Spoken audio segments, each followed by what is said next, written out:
اللہ سے ملا دیتے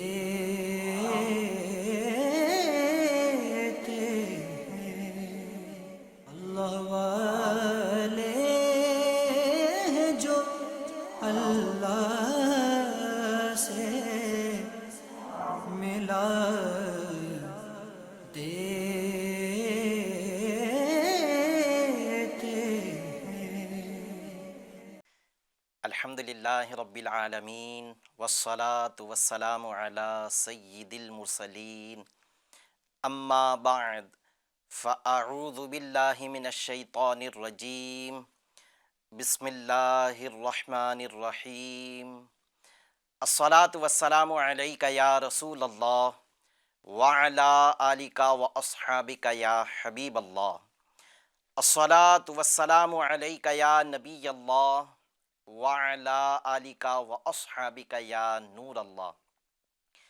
ایف جی این چینل کے ناظرین، ایک بار پھر اللہ کے محبوب بندے سلسلہ لیے حاضر ہیں۔ جیسا کہ آپ سب جانتے ہیں، اس سلسلے میں ہم اللہ تبارک و تعالیٰ کے محبوب بندوں کی سیرت کو آپ کے سامنے بیان کرتے ہیں۔ کب پیدا ہوئے، کہاں پیدا ہوئے، اور نام کیا ہے، لقب کیا ہے، کیونکہ بعض اولیاء اکرام اپنے اصل نام سے مشہور ہی نہیں ہوئے، اپنے القابات سے ایسے مشہور ہوئے کہ لوگوں نے ان کا حقیقی نام بھلا دیا۔ کوئی ایسے ہیں کہ جو اپنی کنیت سے اتنے مشہور ہوئے کہ لوگ ان کے حقیقی نام کو بھول گئے۔ تو ہم اپنے اولیاء کرام کی سیرت کو آپ کے سامنے بیان کرنے کے ساتھ ساتھ ان کا حقیقی نام کیا ہے اور بھی بہت سارے ان کے تعارف میں باتیں بیان کرتے ہیں، اور ان کی زندگی کے وہ پہلو آپ کے سامنے بیان کرتے ہیں جس سے ہم اپنے لیے نصیحت کے کچھ مدنی پھول چن سکیں۔ کرامات یقیناً اپنی جگہ بڑی فضیلت والی ہیں، ہم علماء سے سنتے بھی رہتے ہیں، لیکن یہ سلسلہ لانے کا ہمارا مقصد یہ ہے کہ ہم اپنے اولیاء، وہ لوگ جو اللہ کے محبوب بندے ہیں، ہم ان کی سیرت کو سنیں، ان کے ایسے واقعات کو سن کر جو ہماری تبدیلی کا سبب بنے۔ ہم ایسے واقعات کو سنتے ہیں اور اپنے اندر تبدیلی لانے کی کوشش کرتے ہیں۔ یہ مقصد لے کر ہم آپ کے سامنے یہ سلسلہ لے کر آتے ہیں۔ آج ایک بڑی پیاری شخصیت اور صحابی ہیں، بلکہ یہ عورت ہیں تو صحابیہ ہیں، اور انہوں نے وہ مقام و مرتبہ حاصل کیا کہ نبی رحمت صلی اللہ تعالیٰ علیہ وسلم سے انہیں خصوصی نسبت حاصل ہوئی۔ نبی رحمت صلی اللہ علیہ وسلم نے ان کو اپنے اہل بیت میں شمار بھی کیا، بلکہ خود نبی پاک صلی اللہ علیہ وسلم نے ان کے فضائل بیان فرمائے۔ کون ہے وہ شخصیت؟ انشاءاللہ عز و جل ان کا ذکر بھی کریں گے، ان کا تعارف بھی انشاءاللہ عز و جل پیش کریں گے۔ پہلے درود پاک کی فضیلت سے اپنے سلسلے کو شروع کرتے ہیں۔ نبی رحمت، شفیع امت، مالک کوثر و جنت صلی اللہ علیہ وسلم نے ارشاد فرمایا، تم اپنی مجلسوں کو مجھ پر درود پاک پڑھ کر آراستہ کرو کہ تمہارا درود پاک پڑھنا تمہارے لیے قیامت کے دن نور ہوگا۔ صلو علی الحبیب صلی اللہ تعالی علی محمد صلی اللہ علیہ وسلم۔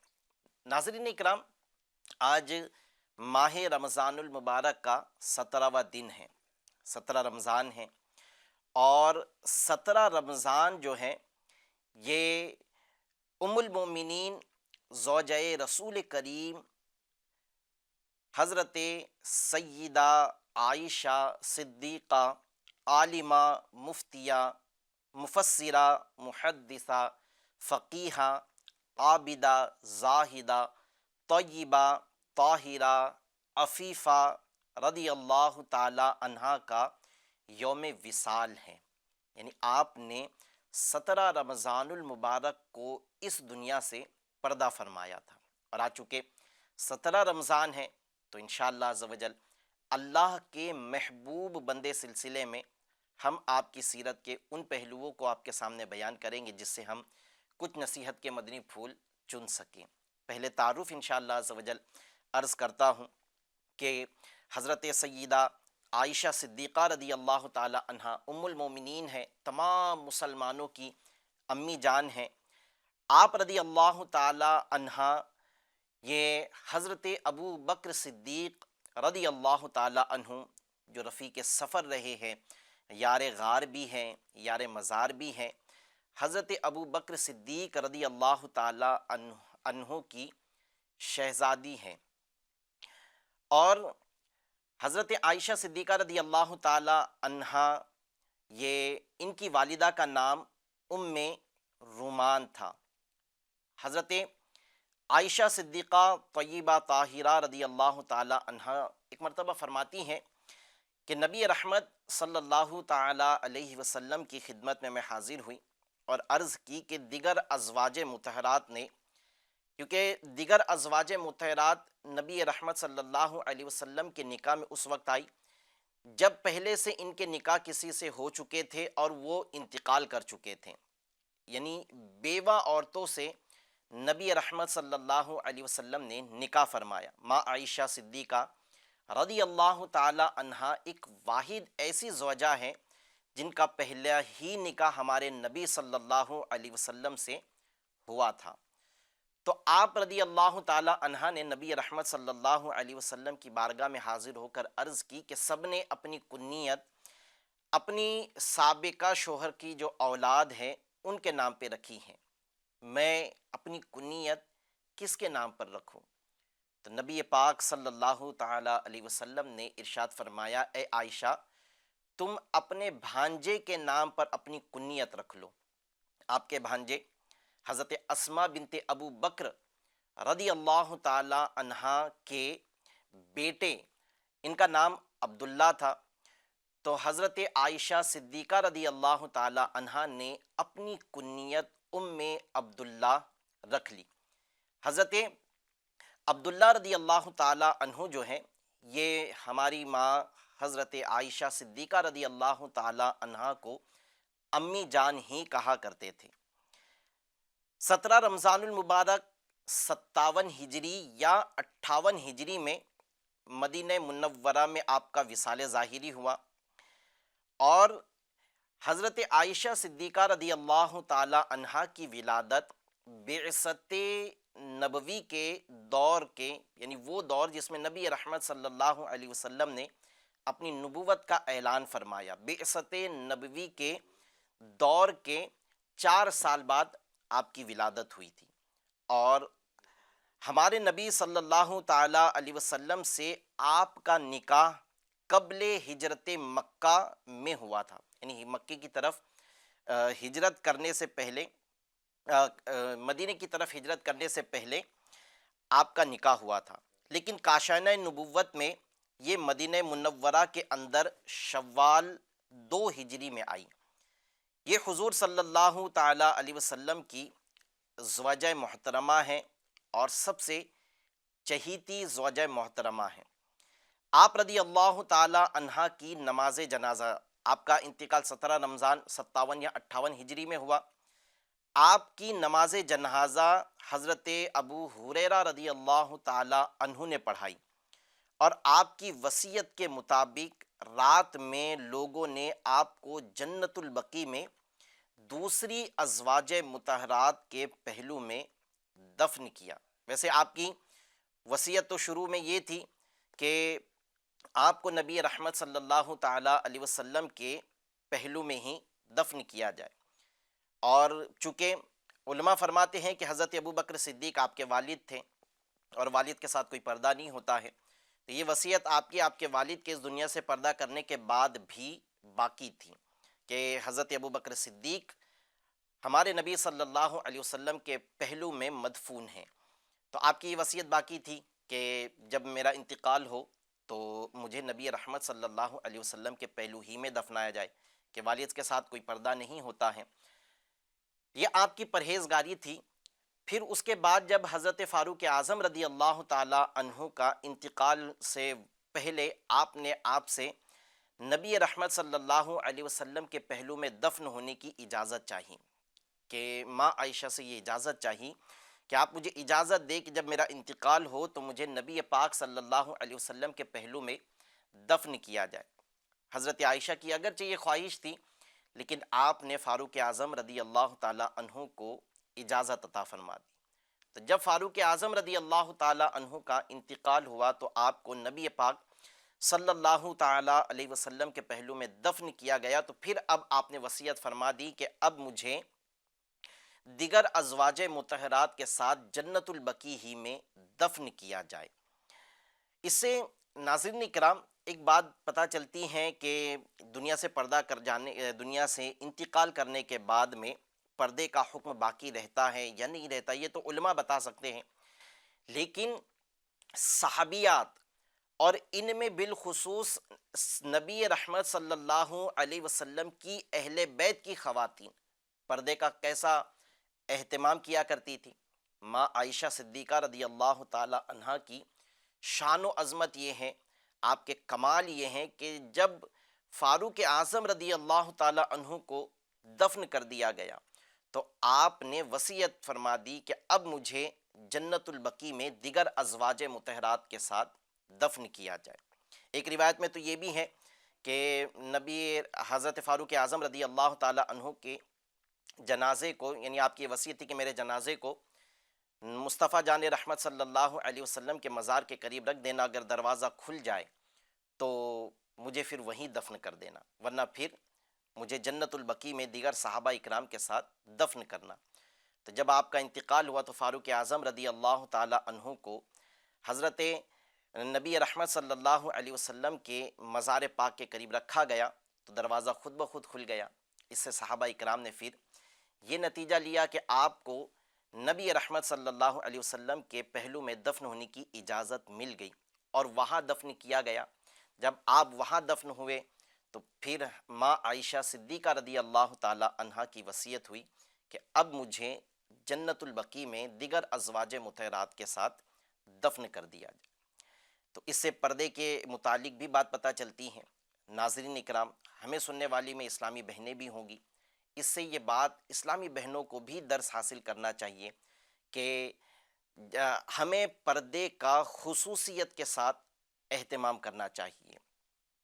خیر، پیارے پیارے اسلامی بھائیوں اور ایف جی این چینل کے ناظرین، بلا شبہ تمام ہی امہات المومنین رضی اللہ تعالی عنہن اجمعین مقام و مرتبے اور دیگر خصوصیات میں دیگر عورتوں سے بلند ہیں، سب کی سب اعلیٰ درجے کی ولیہ ہیں، نہایت عمدہ صفات سے آراستہ، علم و عمل کی حقیقی آئینہ دار اور امت کی مائیں ہیں، مگر ان مبارک ہستیوں میں ام المؤمنین حضرت عائشہ صدیقہ رضی اللہ تعالی عنہا کی ذات مقدسہ کی حیثیت ایک روشن سورج کی طرح ہے۔ نگاہ مصطفیٰ کی بدولت آپ رضی اللہ تعالی عنہا زمانے کی عالمہ، مفتیہ، محدثہ اور مفسرہ کہلائی۔ الحمدللہ آپ وہ خوش قسمت خاتون ہیں جنہیں نبی رحمت صلی اللہ علیہ وسلم کے وصال ظاہری کے وقت بھی آپ کی صحبت بابرکت سے فیضیاب ہونے کا شرف حاصل ہوا۔ خود فرماتی ہیں کہ نبی کریم صلی اللہ تعالی علیہ وسلم خود فرماتی ہیں کہ جب مزاج رسول میں، یعنی نبی پاک صلی اللہ تعالی علیہ وسلم کے مزاج میں شدت مرض کی وجہ سے تکلیف تھی تو میرے پاس میرے بھائی حضرت عبد الرحمن رضی اللہ تعالی عنہ آئے، ان کے ہاتھ میں مسواک تھی، میرے سرتاج صاحب معراج صلی اللہ علیہ وسلم ان کی طرف دیکھنے لگے۔ میں جانتی تھی کہ آپ صلی اللہ علیہ وسلم مسواک بہت پسند فرماتے ہیں، تو میں نے عرض کی کیا آپ کے لیے مسواک لے لوں؟ آپ صلی اللہ علیہ وسلم نے سر مبارک کا اشارہ کرتے ہوئے فرمایا ہاں۔ میں نے حضرت عبد الرحمن سے مسواک لے لی، وہ آپ صلی اللہ علیہ وسلم کو سخت محسوس ہوئی، مسواک سخت تھی اور طبیعت میں علالت تھی، تو حضرت عائشہ صدیقہ رضی اللہ تعالی عنہا عرض کرتی ہیں کہ کیا میں اسے نرم کر دوں؟ آپ صلی اللہ علیہ وسلم نے سر کے اشارے سے فرمایا ہاں۔ میں نے مسواک چبا کر نرم کر دی۔ آپ صلی اللہ علیہ وسلم کے سامنے پانی کا ایک پیالہ رکھا۔ آپ صلی اللہ علیہ وسلم اس میں دست اقدس داخل کرتے اور اپنے چہرے انور پر مس کرتے اور فرماتے لا الہ الا اللہ انا للموت سکرات، یعنی اللہ پاک کے علاوہ کوئی معبود نہیں، بے شک موت کے لیے سختیاں ہیں۔ پھر اپنا دست اقدس بلند کر کے ارشاد فرمانے لگے، عرض کرنے لگے پھر رفیق الاعلیٰ، یعنی رفیق اعلیٰ میں، یہاں تک کہ آپ صلی اللہ علیہ وسلم کا وصال ہو گیا۔ یہ وہ واقعہ ہے جب نبی پاک صلی اللہ تعالیٰ علیہ وسلم اپنی ظاہری زندگی کے آخری لمحات میں تھے۔ آپ نے مسواک میں طلب فرمائی، مسواک کیا۔ جب مسواک چبائی نہیں جا رہی تھی، نرم نہیں کی جا رہی تھی، تو ماں عائشہ صدیقہ رضی اللہ تعالی عنہا کو یہ سعادت حاصل ہوئی کہ آپ نے اپنے دانتوں سے اس مسواک کو نرم کیا، پھر نبی رحمت صلی اللہ علیہ وسلم کی خدمت میں پیش کیا، تو آپ صلی اللہ علیہ وسلم نے اس سے مسواک فرمایا۔ حضرت سیدتنا عائشہ رضی اللہ تعالی عنہا طیبہ طاہرہ کا مقام بارگاہ رسالت مآب میں بہت بلند تھا، جنہیں نبی اکرم صلی اللہ علیہ وسلم کی نہ صرف ظاہری حیات میں خاص قرب نصیب ہوا، بلکہ وصال ظاہری کے وقت بھی خصوصی قربت و رفاقت پانے کا منفرد اعزاز بھی حضرت عائشہ صدیقہ رضی اللہ تعالی عنہا کو ہی حاصل ہوا۔ یہاں تک کہ نبی رحمت صلی اللہ تعالی علیہ وسلم کا جو حجر مبارک تھا، وہی نبی پاک صلی اللہ تعالی علیہ وسلم کی آخری آرام گاہ قرار پائی، یعنی نبی پاک صلی اللہ علیہ وسلم کو حجر عائشہ صدیقہ رضی اللہ تعالی عنہا میں ہی دفن کیا گیا۔ پیارے پیارے اسلامی بھائیوں اور FGN چینل کے ناظرین، ہماری ماں حضرت عائشہ صدیقہ رضی اللہ تعالی عنہا بڑی شان و عظمت والی ہیں۔ ان کی شان و عظمت کا عالم یہ ہے کہ خود نبی پاک صلی اللہ تعالی علیہ وسلم نے اپنی زبان سے، جی ہاں، شان عائشہ بس زبان حبیب کبریا بیان کیا گیا ہے۔ اس کی بہت ساری ایسی روایت ملتی ہیں جس میں نبی پاک صلی اللہ علیہ وسلم نے حضرت عائشہ صدیقہ رضی اللہ تعالی عنہا سے محبت کا اظہار بھی فرمایا اور لوگوں سے فرمایا کہ ان سے محبت کیا کرو کہ میں ان سے محبت کرتا ہوں۔ ایک مرتبہ حضرت فاطمہ الزہرا رضی اللہ تعالی عنہا سے نبی پاک صلی اللہ علیہ وسلم نے فرمایا، اے میری لاڈلی بیٹی فاطمہ، کیا تم نہیں چاہتی کہ تم اس سے محبت کرو جن سے میں محبت کرتا ہوں؟ تو حضرت فاطمہ الزہرا رضی اللہ تعالی عنہا نے عرض کی، میرے بابا جان، بالکل میں چاہتی ہوں کہ میں اس سے محبت کروں جس سے آپ محبت کرتے ہیں۔ تو ماں حضرت سیدنا ہمارے نبی صلی اللہ علیہ وسلم نے ارشاد فرمایا کہ عائشہ سے محبت کیا کرو کہ میں عائشہ سے محبت کرتا ہوں۔ حضرت عائشہ صدیقہ رضی اللہ تعالی عنہا کی وہ شان ہے کہ نبی پاک صلی اللہ علیہ وسلم آپ سے محبت فرماتے ہیں۔ ایک مقام پر نبی پاک صلی اللہ تعالی علیہ وسلم کا شان عائشہ بیان کرنا یوں بھی پایا جاتا ہے کہ نبی رحمت صلی اللہ علیہ وسلم نے ام المؤمنین حضرت سیدتنا عائشہ صدیقہ رضی اللہ تعالی عنہا کے بارے میں صحابہ کرام علیہم الرضوان سے ارشاد فرمایا کہ تم اپنا 2/3 دین اس حمیرہ، یعنی حضرت عائشہ صدیقہ رضی اللہ تعالی عنہا سے حاصل کر لو، یعنی تمہارا 2/3 دین حضرت عائشہ صدیقہ رضی اللہ تعالی عنہا سے حاصل کرو، آپ سے یہ دین سیکھو۔ حضرت عائشہ صدیقہ طیبہ طاہرہ رضی اللہ تعالی عنہا کی زندگی کے بہت سارے پہلو ہیں۔ اگر آپ کی زندگی کا پہلو عبادت کے اعتبار سے دیکھیں تو وہ بڑا ممتاز و نرالا ہے۔ آپ بڑے روزے کی پابند تھی، اور عرفہ کے دن ایک روایت یوں ملتی ہے کہ آپ نے عرفہ کے دن بڑی سخت گرمی میں روزہ رکھا ہوا تھا۔ تو آپ کے بھانجے عبداللہ رضی اللہ تعالی عنہ نے آپ کو دیکھا تو کہا کہ، اور آپ نے دیکھا کہ آپ روزے سے ہیں اور آپ کی خادمائیں آپ پر گرمی کی شدت میں افاقے کے لیے، ایک آسانی کے لیے آپ پر پانی کا چھڑکاؤ کر رہی ہیں۔ تو آپ نے اپنی خالہ سے عرض کی کہ آپ روزہ افطار کر لیں، اتنی گرمی ہے۔ تو حضرت عائشہ صدیقہ رضی اللہ تعالی عنہا نے ارشاد فرمایا کہ میں روزہ افطار کر لوں، کہ تم نہیں جانتے کہ آج عرفے کا دن ہے؟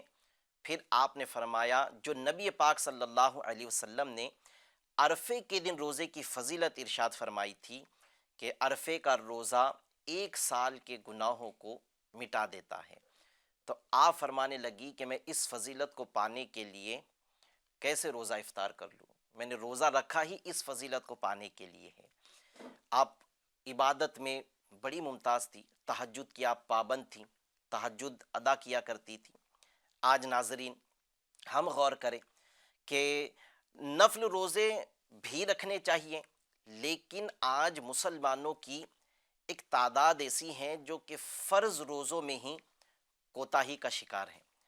امہات المومنین سے محبت کرتے ہیں، ہماری امی جان ہیں، ان سے محبت ہونی بھی چاہیے، لیکن ان کے نقش قدم پر چلنے میں آج ہمیں دشواری محسوس ہوتی ہے۔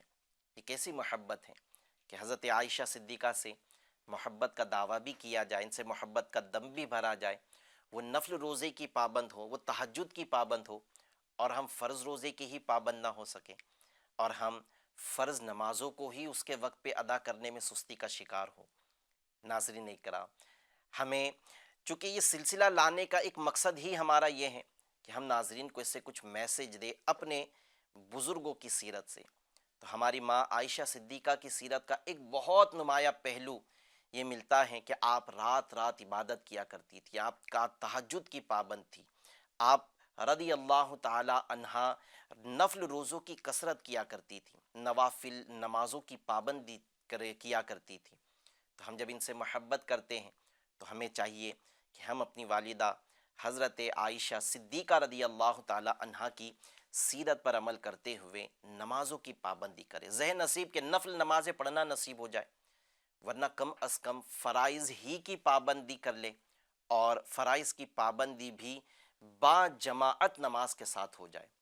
پھر آپ نفل روزوں کی پابندی کیا کرتی تھی، ہم ان کے نقش قدم پر چلتے ہوئے فرض روزوں کی پابندی کریں۔ اسلامی بہنیں بھی مجھے سن رہی ہوگی، اسلامی بہنوں کو بھی چاہیے کہ میں نے اس سے پہلے بھی ایک سلسلے میں کہا تھا کہ آج ہم عبادتوں سے جی چراتے ہیں، اسلامی بہنیں عبادتوں سے جی چراتی ہے، بہانہ کبھی والد کے سخت ہونے کا، کبھی شوہر کے ظالم ہونے کا، تو کبھی بچوں کے بہانہ بنا کر یہ اپنی عبادتوں سے جی چرانے لگتی ہیں، کبھی نمازوں میں سستی، کبھی روزوں میں سستی، کبھی کسی اور کام میں سستی کرتی ہیں، اور کہتی ہیں کہ ہم سے کیسے ہو سکے گا، اگر ہم روزے رکھیں گے کمزوری ہوگی، ہمیں تو فلاں فلاں کام کرنا ہے، نمازوں کی پابندی کریں گے کام میں تاخیر ہو جائے گی، ہمارا شوہر بڑا ظالم ہے، وہ ظلم کرے گا۔ نہیں، اللہ تبارک و تعالیٰ کی عبادت کیا کرے۔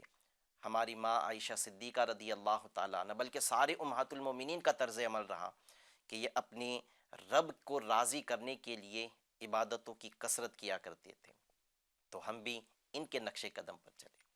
ناظرین اکرام، ہماری ماں عائشہ صدیقہ رضی اللہ تعالیٰ عنہا کی زندگی میں ایک پہلو تو یہ ملتا ہے کہ آپ رضی اللہ تعالیٰ عنہا عبادت میں کثرت کیا کرتی تھی، چاہے نفل عبادت ہو یا فرض، روزے ہو یا نماز، یہ بڑی کثرت سے کیا کرتی تھی۔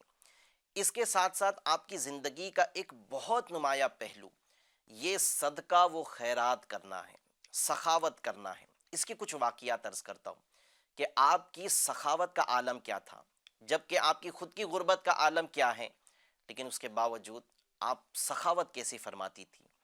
ام المومنین حضرت سیدتنا عائشہ صدیقہ رضی اللہ تعالی عنہا کے متعلق مروی ہے کہ ایک مسکین نے آپ رضی اللہ تعالی عنہا سے سوال کیا، کوئی چیز مانگی، جبکہ آپ رضی اللہ تعالی عنہا روزے سے تھیں اور گھر میں سوائے ایک روٹی کے کچھ نہ تھا۔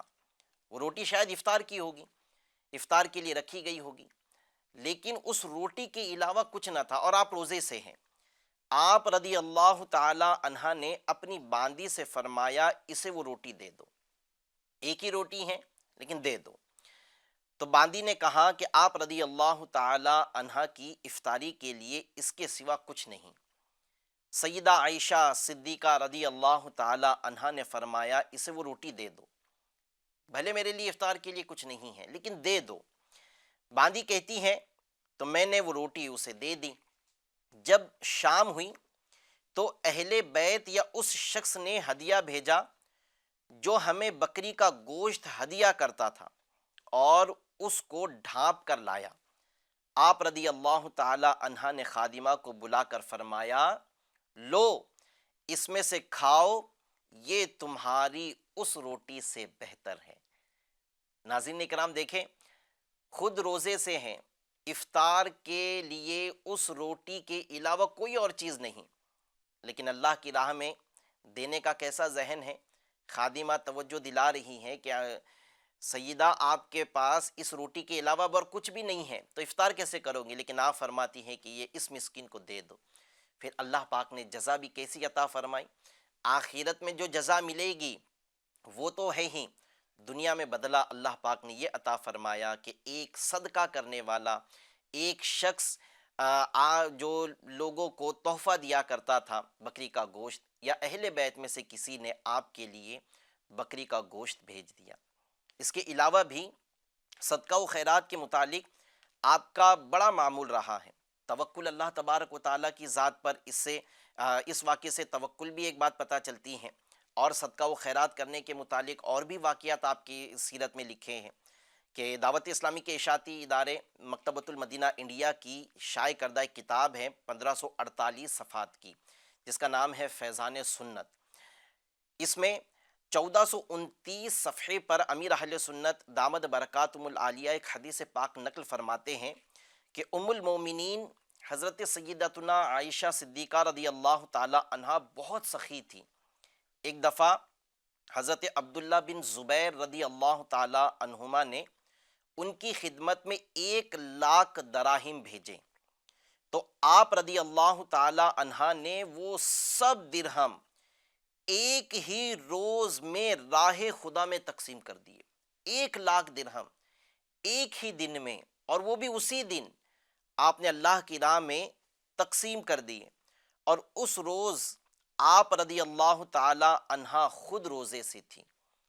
شام کے وقت باندی نے عرض کی کیا ہی اچھا ہوتا کہ 1 درہم روٹی کے لیے رکھ لیتی، 1,00,000 میں سے 1 درہم روٹی کے لیے رکھ لیتی۔ تو آپ فرمانے لگی کہ مجھے یاد نہیں رہا، یاد رہتا تو بچا لیتی۔ اب میرے ایف جی این چینل کے ناظرین، ان واقعات سے کیا معلوم ہوا؟ اس سے معلوم یہ ہوا کہ راہ خدا میں دی جانے والی چیز، 2 واقعات میں نے آپ کے سامنے بیان کی۔ ان واقعات سے کچھ مدنی پھول عرض کرتا ہوں کہ کیا پتہ چلتا ہے۔ پہلے واقعے سے یہ بات پتہ چلی کہ راہ خدا میں دی جانے والی چیز ہرگز ضائع نہیں ہوتی۔ آخرت میں اجر و ثواب کی حقداری تو ہے ہی، بعض اوقات دنیا میں بھی اضافے کے ساتھ ہاتھوں ہاتھ اللہ پاک اس کا بدلہ عطا فرماتا ہے، جیسے روٹی کے بدلے بکری کا گوشت عطا کر دیا گیا۔ پھر ان سے یہ دونوں واقعات سے ایک بات پتہ چلی کہ پہلے واقعے سے بھی یہ بات پتہ چلی کہ توکل کیسا ہے، کہ روٹی ایک ہی ہے، افطار کرنا ہے لیکن اللہ کی راہ میں دے دیا۔ روزے سے ہیں، 1,00,000 درہم آئے، اپنے لیے کچھ بھی نہیں رکھا، سب اللہ کی راہ میں تقسیم کر دیا۔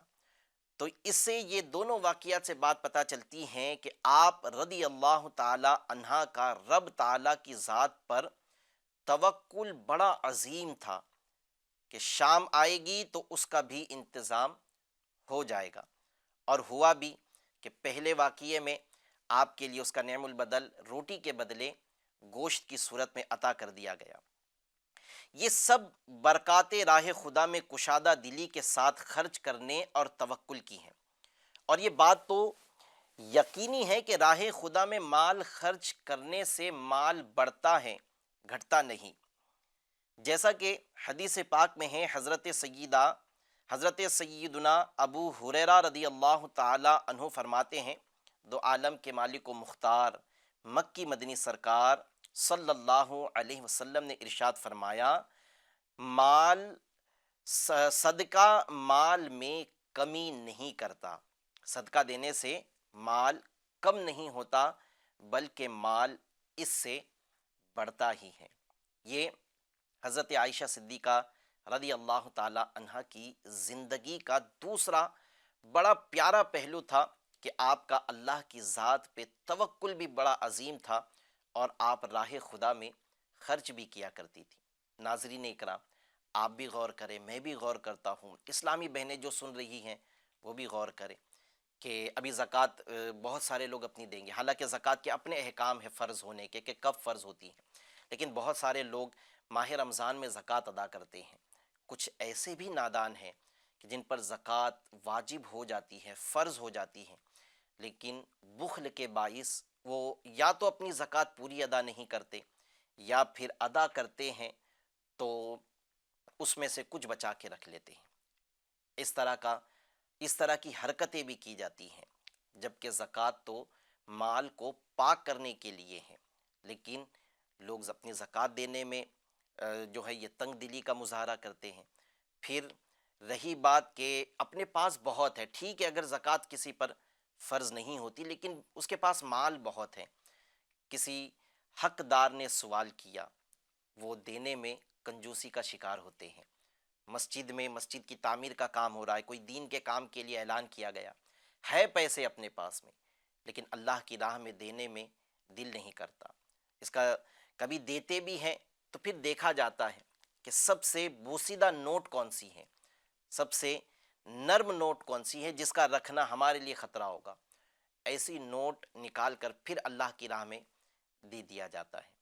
یہ اس چیز کا مظاہرہ ہوتا ہے کہ ہم اللہ کی راہ میں دینے میں ایسی چیز دیتے ہیں جو ہم اپنے لیے رکھنا پسند نہیں کرتے، یا تو دینے ہی میں ہم بخل کا شکار ہوتے ہیں، جبکہ ہمارے پاس بہت ہے، اگر ہم کچھ دے دیں ہمارے پاس کمی نہیں ہوگی، لیکن پھر بھی دینے میں ہم بخل کا شکار، یا دینے میں ایسی چیز دیتے ہیں جو ہمیں اپنے لیے پسند نہیں ہوتی، جبکہ دینا وہ چیز چاہیے جو ہم اپنے لیے پسند کرتے ہیں، تاکہ اس کا بدلہ بھی اللہ پاک ہمیں ویسا عطا فرمائے۔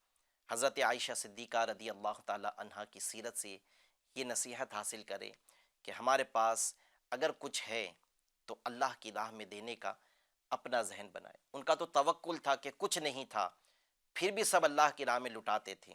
ہمارے پاس بہت کچھ ہے، ہمیں بھی توکل کرنی چاہیے اور اللہ کی راہ میں دینے کا ذہن بنانا چاہیے۔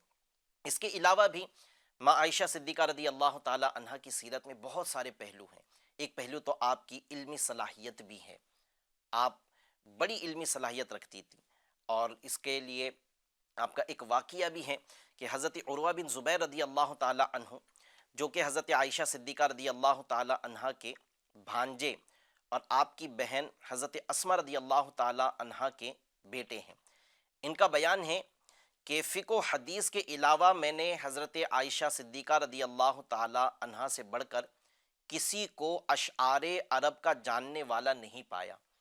یعنی فلم میں جو آپ کو ایک فقہ ہے اور علم حدیث ہے، اس کا تو علم تھا ہی، لیکن اس کے ساتھ ساتھ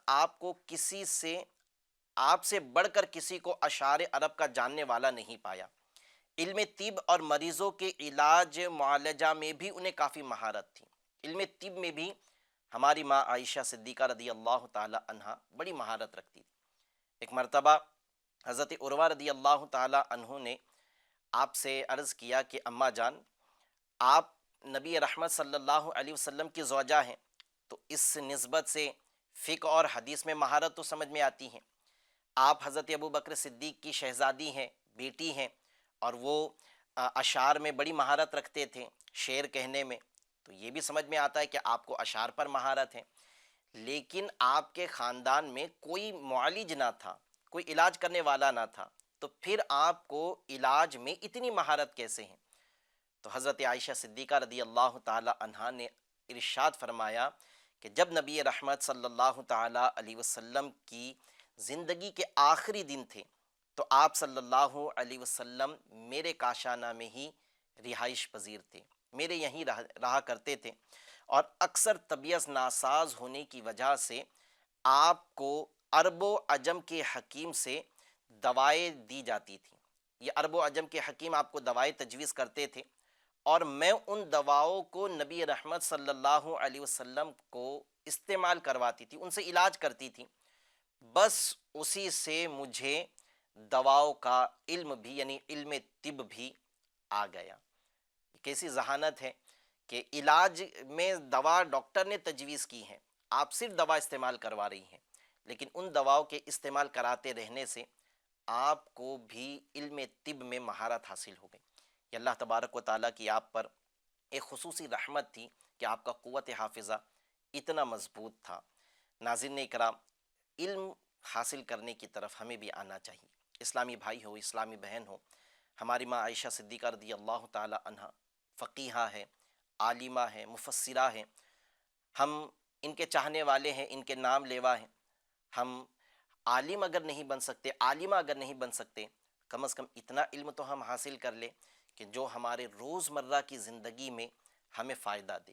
غسل کے مسائل ہیں، وضو کے مسائل ہیں، نماز کے مسائل ہیں، کم از کم ہم اتنا ہی سیکھ لیں کہ یہ روزمرہ سارے معمولات ہیں ہمارے، تو ان کا علم ہمیں آ جائے۔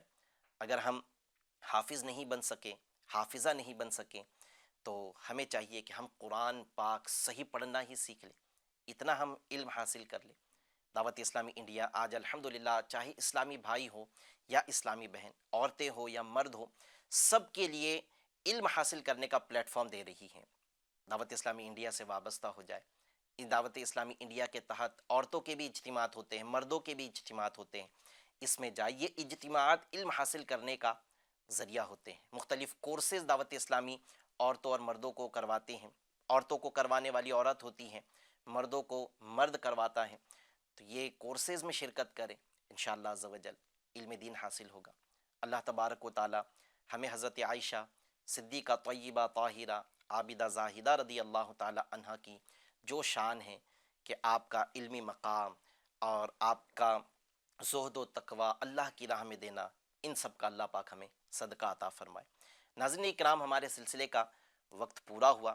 انشاءاللہ عز و جل اگلے ایپیسوڈ میں پھر کسی شخصیت کا ذکر خیر لے کر آپ کے سامنے حاضر ہوں گے۔ تب تک کے لیے اجازت دیجیے۔ اللہ عز و جل ہمارا حافظ و ناصر ہیں، اللہ پاک ہمارے حفاظت فرمائے، آمین، بجاہ خاتم النبیین صلی اللہ علیہ وسلم۔ FGN چینل دیکھتے رہیے، اس کی دعوت کو عام بھی کرتے رہیے۔